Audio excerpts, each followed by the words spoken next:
Good day. What's your favorite game? An easy question to ask, a harder one to answer. And so I came up with the Alpha Prime concept in an attempt to find a satisfactory answer for this very question. Alpha Prime, for those who do not know, refers to a type of media that is good the 50th time as it was the first time one enjoyed it. And today, we're taking a look at a game that is at the top of the list for Alpha Prime first-person shooters. Aliens vs. Predator Classic 2000. To appreciate the greatness of this game, we must first see what came before and how it came to be. Aliens vs. Predator as a franchise started out as a comic series pitting the two legendary movie monsters against one another. As a concept, it was taken seriously, and thus a great deal of time and effort was put into integrating the two universes so that it made narrative and logical sense.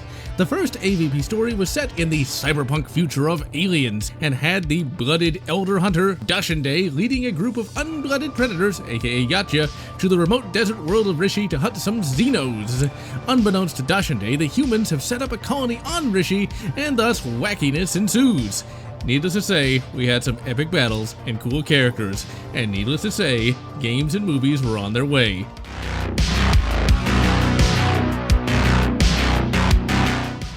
The first ever Aliens vs. Predator game was Alien vs. Predator by Capcom.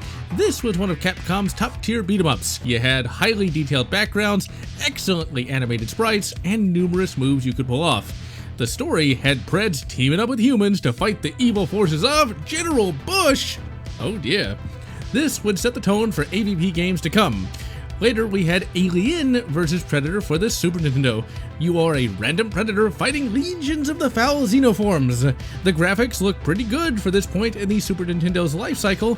Sadly though, the animations and moves for the Predator are very basic and combat can get tedious over time. Still though, it is a fun romp nonetheless. Do the math, shouted numerous commercials. Atari was back in town and packing 64 bits of goodness. And for this new epic level masterpiece of the machine god, we got Aliens vs. Predator by Rebellion. This was Rebellion's first AvP first-person shooter and the first first-person shooter set within the Aliens vs. Predator universe.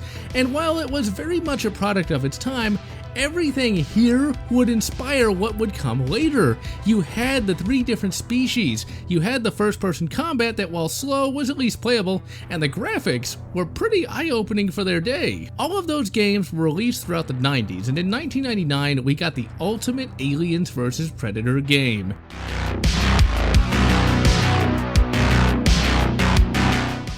Aliens vs. Predator was released for PC in May of 1999.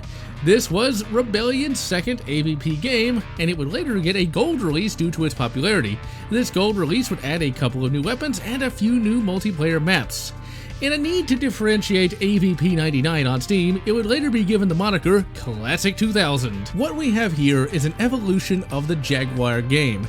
You can choose from one of three races, and you get a massive campaign that is filled to the brim with excellent film-inspired levels. Your three protagonists, unlike in later games, never interact with one another, as each campaign is self-contained. Each species is distinct from one another, and each will have its own distinct gameplay and levels designed around its respective combat abilities.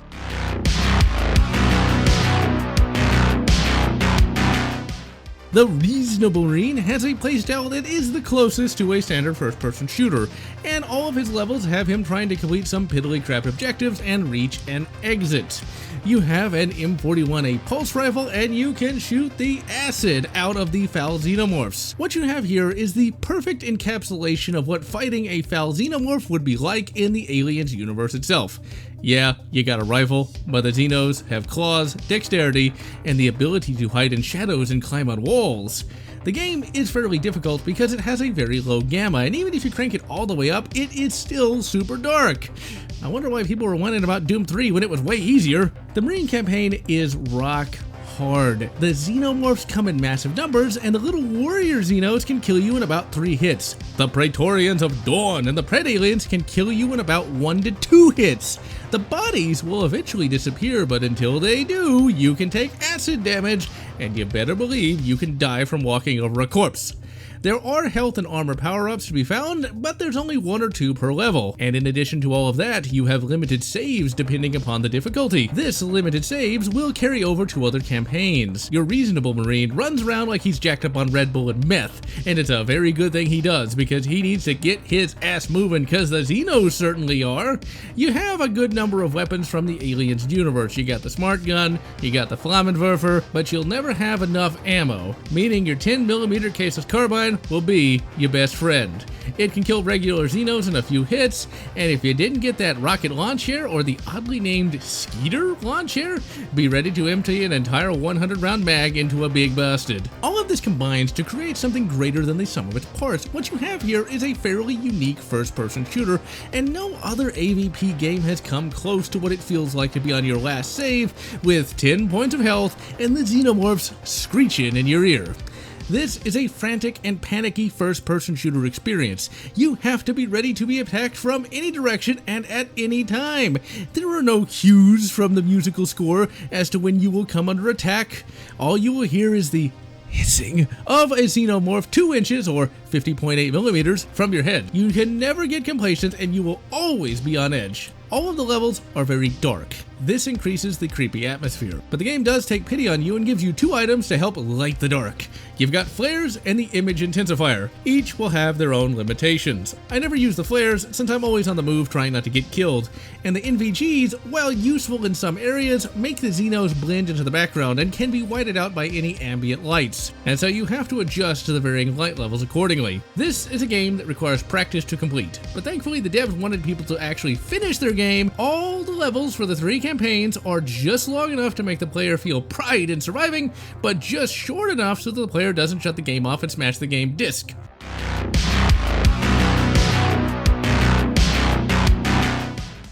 The Predator. If this campaign were its own game, it would be the best Predator game of all time. It alone captures the speed, the power, and the sheer lethality of yet another Stan Winston masterpiece. In this game, you are slightly slower than the Marine and the Xeno, but that just makes you, the player, feel like you are playing one dreaded up, chunky boy of great justice. Your main weapon will be the iconic wrist blades.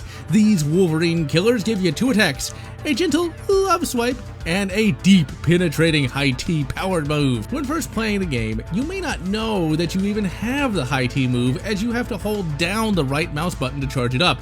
Until you figure out this move, the Predator campaign might seem a bit tougher than the Marines, since your weapons are very limited. You only have a few energy power-ups scattered throughout a level, and they are usually hidden. After your wrist blades, you have the spear gun. This is pretty much the BFG of the Predator campaign, as it can kill anything in 1 to 2 hits. But you only have a very few spears, and they have to last you the entire level, as there are no ammo pickups. You have the shoulder cannon. While it's iconic, this is tied to your overall energy pool and requires a lot of juice to kill anything, and it also takes time to charge up as well. You have the smart disc, and while it doesn't take power, it decloaks you, and sometimes you will not be able to get it back without a teleport, and that teleport takes a crap ton of juice.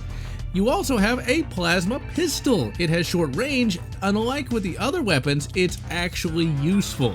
It has good area of effect and low energy usage, and is a good weapon for taking on surrounding hordes.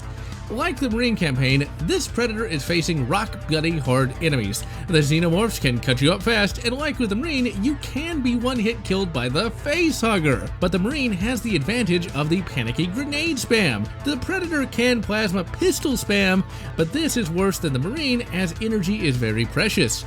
In either campaign, you will learn to fear the Facehugger, and you will learn to fear the Facehugger sound when you hear it in the dark.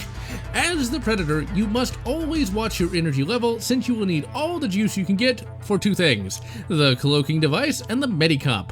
The Marines may act like they just dropped acid and can't even remember their own bloody names, but if they see you, they will shred you with their 10mm caseless carbines.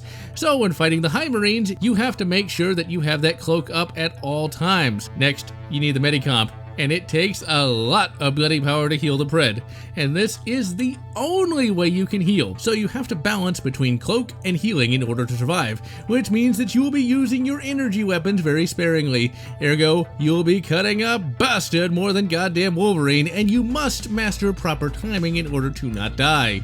You have 4 vision modes: Standard Human, which is non-canon; Heat, which is oh so fun to use as it's just like the Predator film; Electric, which lets you see the Xenomorphs. The abominable AvP film carries this on. And lastly, PredTech, which is only really used in the multiplayer when fighting other Predators. Like the Marine, you still have piddly craft objectives and the all-important rush to the exit. You can and do feel more powerful than the squishy Marine, but you will still be met with a significant challenge from start to finish.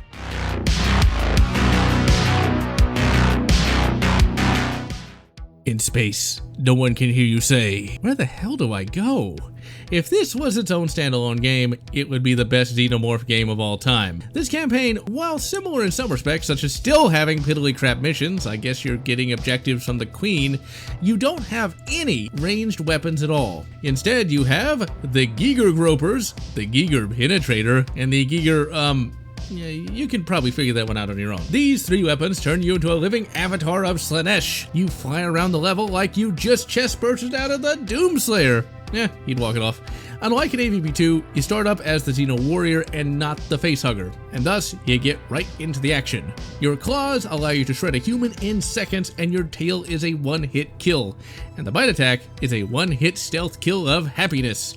You can and will have to play smart so that you are not riddled with bullets, set on fire, or swatted by the Predator. You must stick to the shadows and then strike and rend your foes. This campaign truly captures the ferocity and violence of the single scariest movie monster of all time. You have 2 vision modes. Normal, aka we don't want our players getting a goddamn headache. With this vision mode, you can see enemies outlined by pheromones. Blue for human and green for Preds.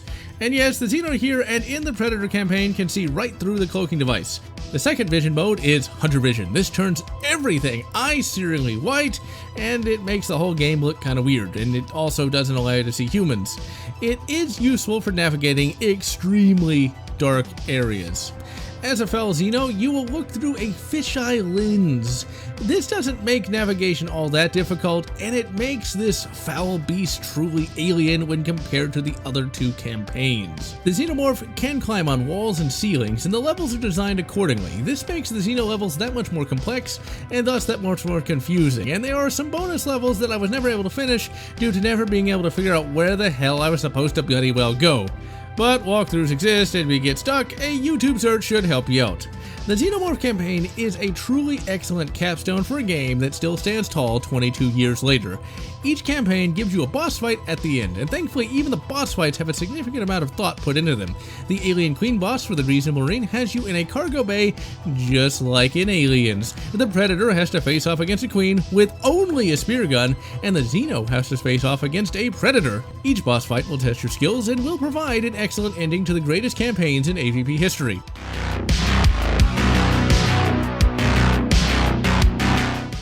Graphically, the game has aged pretty good for something from 1999. The levels still look kick-ass today, and the non-human models, while way low-res in detail, still look remarkably good. The weapon models still look good, if low detail and low-res. There are some excellent backgrounds that, if you look hard enough, are just 2D bitmaps, but hey, it's AvP, so I give them a pass. This is an example of a game that is still amazing to look at, but might need a new coat of paint. Good thing it has a graphics mod that takes the low detail, low res and fixes it to 2010 standards. Longtime fans will know I did a Let's Play of AvP Classic 2000 Redux way back in 2010. It fixes the graphics and makes everything nice and well detailed. If you hate old graphics, or an old fan like me, give these a try. The game features a very few full motion video cutscenes, and only at the beginning and ending of each campaign. They look straight out of 99 at only 640 by 480, but they work for what they are trying to do. So, it's the late 90s. Full motion video still hadn't died off, and so there are live action FMVs in the various computer monitors. A rather novel and probably the only real way to use them in a non-sucky game. There were 2 sets of actors, a good set in the original release, and some boys from Blighty in the Gold Edition. The Steam version is the Gold Edition, and thus we got the Blighty boys. The Blighty boys give it their all, and at the very least, they're not Shakespeare dinner theater. They also gave it their all when it came to the backgrounds and the set dressing, and they all look pretty bloody good. They use a good number of props, and the lighting makes you think they're where they pretend to be. All told, a neat little concept pulled off excellently. The version of Classic 2000 we're looking at here is the Steam Steam release. What's funny is that over a decade ago I wanted to review this game, but the original discs didn't work on the then new Windows XP Professional X64 edition, oh my god, and thus that review was cancelled because I didn't want to spend the $5 redues on the Steam version, which did work on then modern PCs. Eventually, Classic 2000 would be my first ever Steam game, as I needed to buy something on the platform to play Alien Swarm with my friends. In 2022, this game still works, but on Windows 10, it doesn't work nearly as well as it did on XP or Windows 7.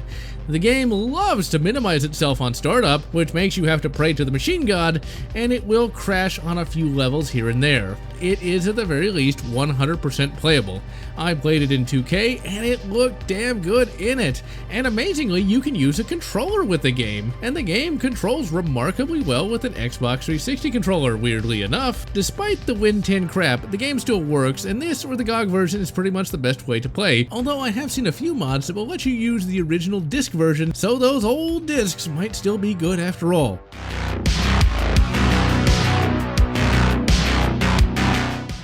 Sound for the game is pretty damn amazing. The pulse rifle sounds right. The Xenos sound right. The Predators sound right.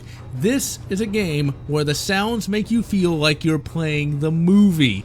This is a game where the music makes you feel like you're playing the movie too. Everything sounds Alien and Predator, just like the machine god intended. Rebellion set out to craft the ultimate Alien and Predator game, and they most certainly succeeded.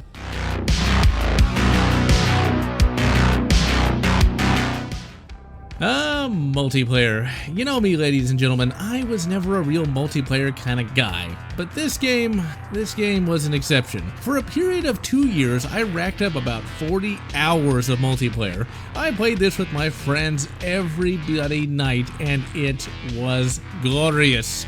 You can choose from one of 3 factions and battle it out in a bloody bunch of maps. This game is not balanced at all, which makes it even more fun, even if most games devolve into Tron Deadly Discs. The multiplayer still works, even in 2021, and if you haven't gotten in on the insanity, give it a try. The game does not have a co-op campaign, but it does have a PvE mode called Skirmish. It's where you are dropped into a level as either the Predator or the Marine, and you have to slay as many Xenos as possible for points. Yes, a horde mode in the late 90s. I played the shit out of this single player way back in the early 2000s, as it's a good turn-off-your-brain experience. The levels are pretty damn good as well, and even include Acheron, complete with a Ripley clip. There are mods that try and use the Skirmish AI to make the campaign co-op, but it's still a work in progress. Thanks to both Skirmish and multiplayer, AvP Classic 2000 is not going to leave the popular consciousness anytime soon.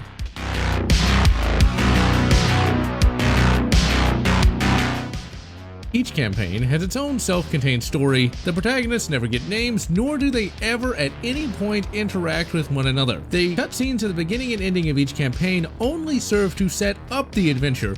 There's no dialogue, just a quick scene to set the tone. And that's pretty much how the entire story is told throughout the game. You get just enough story to set the tone, and just enough to make the player use their imagination, and much of the game is open to interpretation. In addition to the cutscenes, there are little text blurbs at the beginning of each level to give you some idea of what you're doing, but the lion's share of the story will be told through the FMVs on the monitors. These show up in all 3 campaigns and will give you just a hint as to what's going on in the wider world.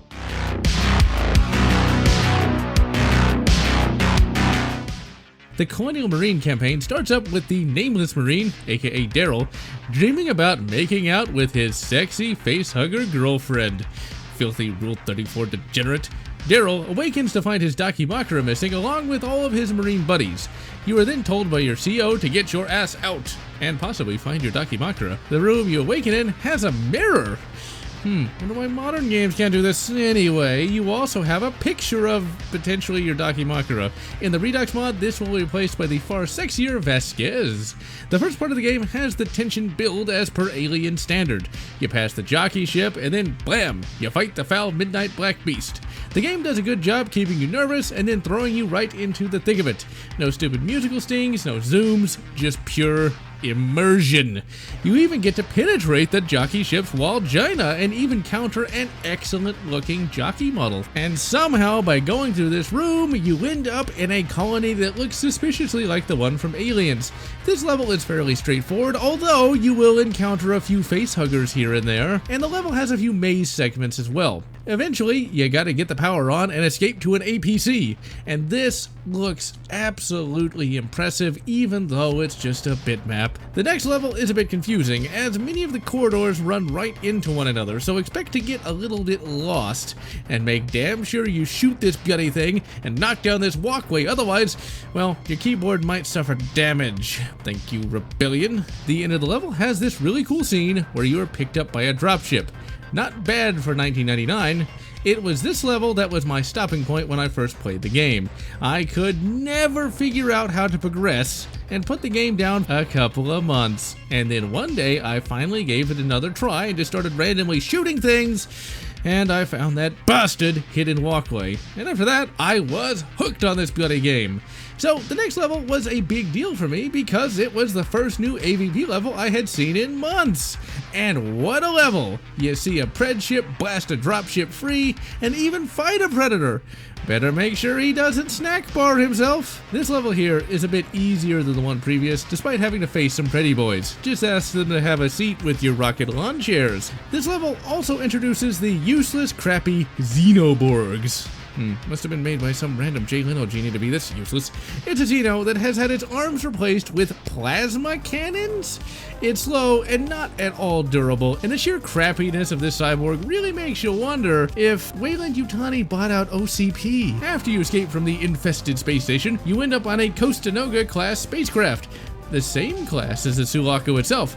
This is the game's penultimate level, and it's also the most impressive, and by far the most difficult as well, at least in terms of real difficulty and not hidden level architecture. You fight through some cool looking areas, find a dagger that is a nice Easter egg, fight another predator, and then even the FMVCO gets his chance to shine. All throughout the game, he is your bro, helping you here and there, and when the company decides to betray you, he breaks his orders and gets you out. One nice touch is the company man holds a gun to his head, and you see this! This is how you do an immersive story, ladies and gentlemen. Not too much, just enough. After getting your ass out, it's time to fight the queen bitch herself.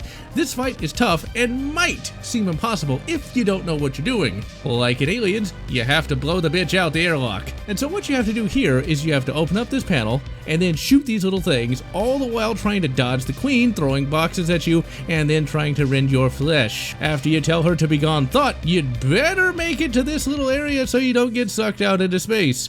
It sounds easy, but it's a hell of a lot harder in practice. It is one of the best queen battles of all time. No circle strafing, no QTEs, just a whole hell of a lot of fun. The campaign does end on a sad note, as apparently you missed a Xeno and are about to die, or likely get taken to Titan and forced to make a marker. Oh wait, wrong game.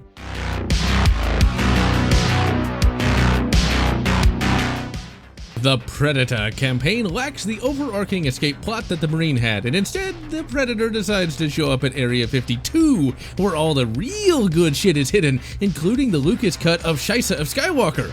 The level starts you off fighting some humies, and you later find out that there were other Predators there before you. The Area 52 interior has some good fights and a jump that is harder than it looks. I about never got across that bloody thing. It is here that you start to fight synthetics. Oh, I'm sorry, artificial persons. Purge all silica animus. They take a little more damage than the average humies and have shoddy guns. And no, the Marine never gets to use one. I guess you have to be a robro to use a 12-gauge shotgun? Come on, Marines, stop drinking soy. These shoddy guns hurt and can kill you in just a few hits. You discover a predator ship and investigate what happened to the other predators. So anyway, you start blasting and let the Xenos out. This level can also get really bloody confusing and will take you a bit to get used to. Also, when you go through these vents, be on the lookout for random bottomless caverns.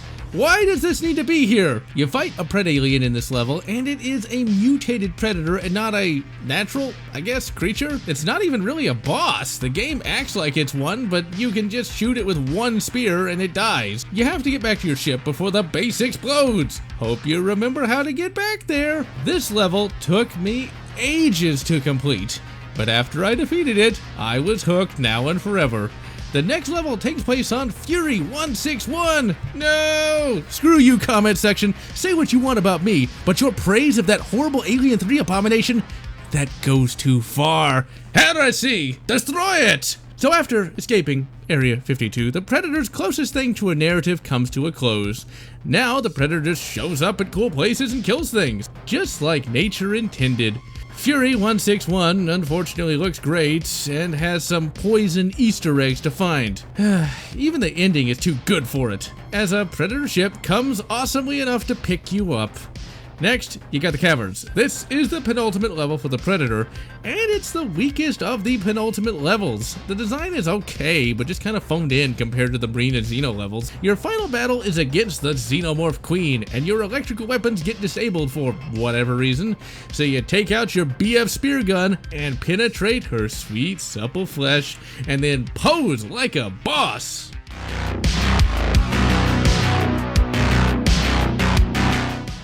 The Alien campaign does have a bit more of a directed narrative. You play as Alan Jackson, and it is your job to kill everything and eventually make it to Earth, I guess.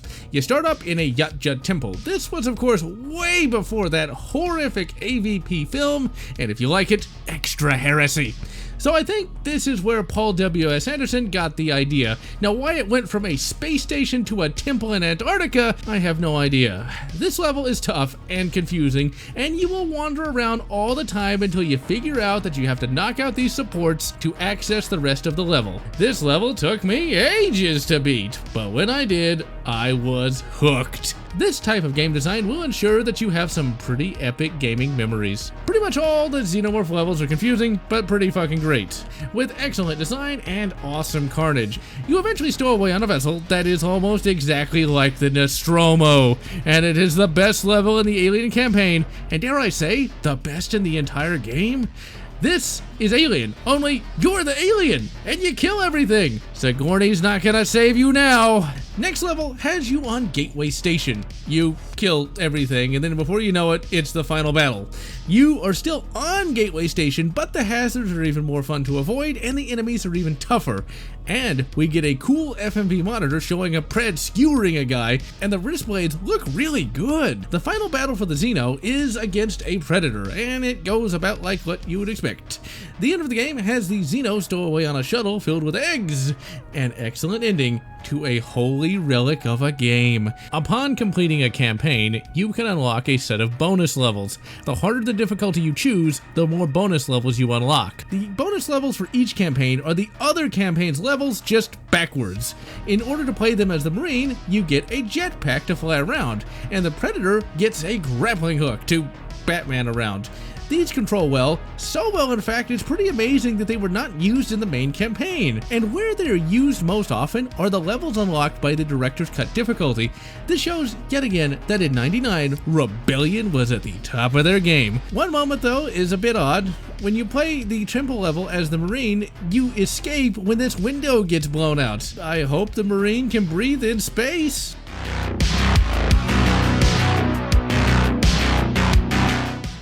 As we now know, this game would get several sequels, and AvP 2 would be almost as good. It blew up the narrative considerably. Instead of just a few text screens, you had a full-blown story.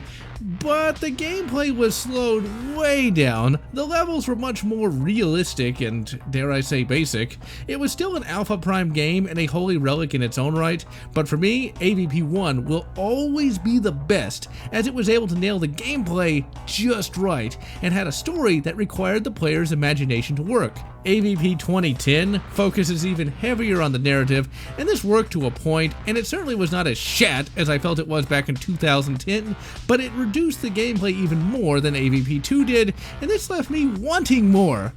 AvP 1999, or Classic 2000, or Epic Game of Great Justice, is one of those games that got everything right. Every little detail was perfect, and thus for me will always be a 10 out of 10, would play again until the fucking grave. If you've not played it, spend the $5 and have your mind and soul blown.